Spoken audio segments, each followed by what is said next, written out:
Hi అండి. Today ఇల్లు ఇల్లాలు పిల్లలు ఎపిసోడ్ ఏం జరిగిందో చూద్దామా? అమ్మా అమూల్య, ఇక్కడున్నావు అమ్మా అమూల్య, అమూల్య అంటూ రామరాజు చాలా బాధపడుతూ ఉంటాడు.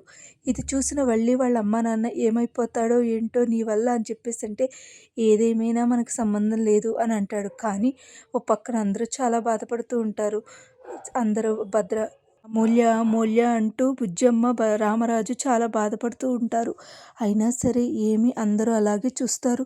అమూల్య అమూల్య అంటూ చాలా బాధపడతాడు. అమ్మ అమూల్య అమూల్య అనేసరికి ఎవరికి అర్థం కాదు. అందరూ నిర్ఘాంతపోయి అలా ఉండిపోతారు. ఏం చేయాలో తెలీదు. ఓ పక్కన ఎన్ని చెప్పినా కూడా బుజ్జమ్మ కూడా కావాలనే చేసిందంటే, అది కాదత్తయ్య, అలా అనకండి అత్తయ్య అంటే, ఏవైనా సరే అది దాన్ని వెనకేసుకురాకండి అని చెప్పేసి అంటూ ఉంటుంది. ఓ పక్కన అమూల్య కాలు పెడుతూ ఉంటే, వాళ్ళ ఇంట్లో కాలు పెడుతూ ఉంటే ఈరోపు రామరాజు కింద పడిపోతాడు. ఇంకేం చేయాలో తెలియక అలా షాక్ అయిపోతారు అందరూ కూడా. ఓ పక్కన మెట్టినింట్లో అడుగు పెట్టడానికి అమూల్యకి విశ్వాకి హారతిస్తూ ఉంటారు.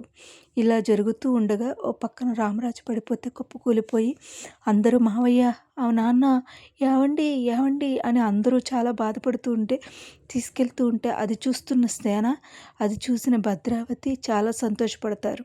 ఇదిరా నీ పతనం, ఎలాగైనా నీ పతనం కావాలరా, ఇదే నాకు కావాల్సిందిరా, మేము బాధపడుతూ ఉంటే నువ్వు చూసావు కదరా, ఇప్పుడు నువ్వులు చూడరా తెలుస్తుంది, నా అమూల్య అని నువ్వు ఏడుస్తూ కుసించిపోవాలరా అని భద్రావతి శాపం పెడుతూ ఉంటుంది. కానీ ఓ పక్కన తీసుకెళ్తూ ఉంటారు అందరూ, పెద్దోడు చిన్నోడు ప్రేమ నర్మద అందరూ కూడా ఆ రామరాజుని తీసుకెళ్తూ ఉంటారు. ఇది ఎక్కడికి వెళ్తుందో ఏంటో ఈ విషయం అని చెప్పేసి వల్లి వాళ్ళ అమ్మ నాన్న అందరూ భయపడుతూ ఉంటారు.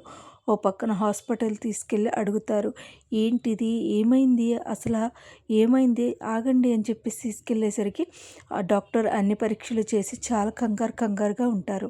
అసలు ఎందుకు ఆయన అలా ఉన్నారు, ఏమైనా హార్ట్ అటాక్ ప్రాబ్లం ఉందా, లేకపోతే ఏంటి, అసలు ఏంటి చెప్పండి అని డాక్టర్ అడిగేసరికి అందరూ అలా స్టన్ అయిపోతారు. అది కాదు అని ఎలా ఉంది అందరూ కాదు, ఒక్కళ్ళే మాట్లాడండి అని డాక్టర్ అడిగేసరికి నర్మద చెప్తుంది, మా మావయ్య గారికి భార్య అండి, ఈవిడే మా ఇంటికి పెద్ద అని చెప్పేసి ఆవిడ్ని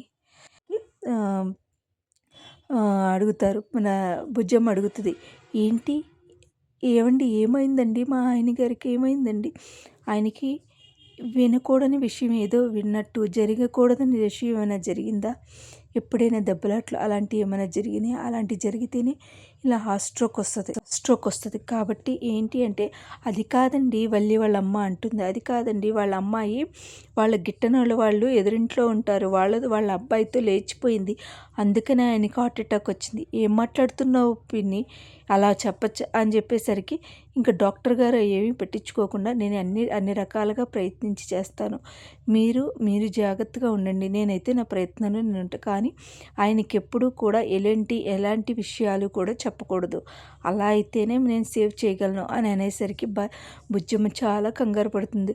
ఒరే పెద్దోడా, మీ నాన్న ఏమైపోతాడురా, నేనేంట్రా, ఒరే ఏంట్రా తమ్ముడు, నువ్వు మీ బావ చాలా హ్యాపీగా ఉండేవారు కదరా, ఏంటిరా నా పరిస్థితి ఇలా అయిందని అందరూ అనేసరికి, చిన్నోడా ధీరజ్ అని అందరినీ నడిపోడా అని అడిగేసరికి బుజ్జమ్మ చాలా ఫీల్ అవుతూ ఉంటుంది. బుజ్జమ్మ మాటలకి అందరూ చాలా బాధపడుతూ ఉంటారు. ఏం చేయాలో తెలియక అందరూ అలా స్టన్ అయిపోయి ఏడుస్తూ ఉంటారు. ఓ పక్క నుంచి వల్లి టెన్షన్ పడుతూ ఉంటుంది, తన విషయం ఎక్కడ బయటపడిపోతుందో అని. కానీ ఏం చేయాలో తెలియక స్టన్ అయిపోతూ ఉంటే ఇంకా సరే కదా అని ట్రీట్మెంట్ చేస్తూ ఉంటారు. ఓ పక్కన అమూల్యని ఏడుస్తూ ఉంటుంది. ఏంటమ్మా నీకు తెలీదా, అత్తగారు వస్తుంది, నీకు తెలీదా, ఇక్కడ చాలా గొడవలు జరిగాయి, అయినా నీకు అన్నీ తెలిసే కదా నువ్వు చేసుకున్నావు అనేసరికి ఓ పక్క నుంచి ఆ పెద్దావిడ వచ్చి, ఏంటి ఏం మాట్లాడుతున్నావు, ఆ పిల్లని ఎందుకు అలా బెదిరిస్తున్నావు నువ్వు, నేనేమి అనట్లేదండి, అయినా సరే ఏదైనా నేను మాట్లాడతాను అని చెప్పేసి వెళ్ళి మాట్లాడుతూ ఉంటుంది పెద్దావిడ. ఏవైనా సరే అమ్మ, పోనీలే, ఏది జరిగినా నీ మంచిగా జరిగింది అనే అసలు ఈ విషయాలన్నిటికీ చేసింది ఎవరు, దీనికి కారణం ఎవరు, ఏంటి అని అమూల్య చాలా బాధపడుతూ ఉంటుంది. ఈ విశ్వక్కాడి సంగతి ఏదో ఒకటి తేల్చాలి అని అనుకుంటది. కానీ తెలియని విషయం ఏంటి అంటే ఇక్కడ భద్రావతి, విశ్వక్ అని ప్లాన్ చేశారనుకున్నారు. కానీ ఇక్కడ ప్లాన్ చేసింది నాకు తెలిసి నర్మద, ప్రేమ కలిపి విశ్వక్ సంగతి పట్టాలని. ఎందుకని అందుకనే విశ్వక్ అమూల్యని పెళ్లి చేసుకోలేదు. ఎందుకంటే అక్కడ కావాలనే వెళ్ళింది. ఆ విషయం తెలియక విశ్వక్ బోల్తా పడతాడు. అసలు ఇప్పుడు ఏం జరుగుతుంది? అసలు అమూల్య విశ్వక్‌ని ఆహ్, భద్రావతిని ఒక ఆట ఆడుకుంటుందా? లేకపోతే ఏం చేస్తుంది?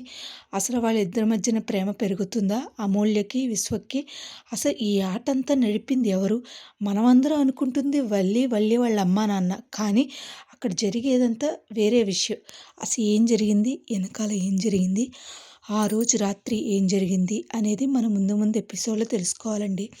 నా వీడియోస్ కనుక మీకు నచ్చినట్లయితే లైక్ చేసి, షేర్ చేసి, సబ్స్క్రైబ్ చేయండి. Thank you so much. ఏమీ తెలియని పాపం మా రామరాజు బాగోలేదని చెప్పి బుజ్జమ్మ చాలా బాధపడుతూ ఉంటుంది. కానీ అసలు ముందు ఎపిసోడ్‌లో ఎలా ఉంటుంది? ఏంటి? ఏం జరుగుతుందో చూద్దాం.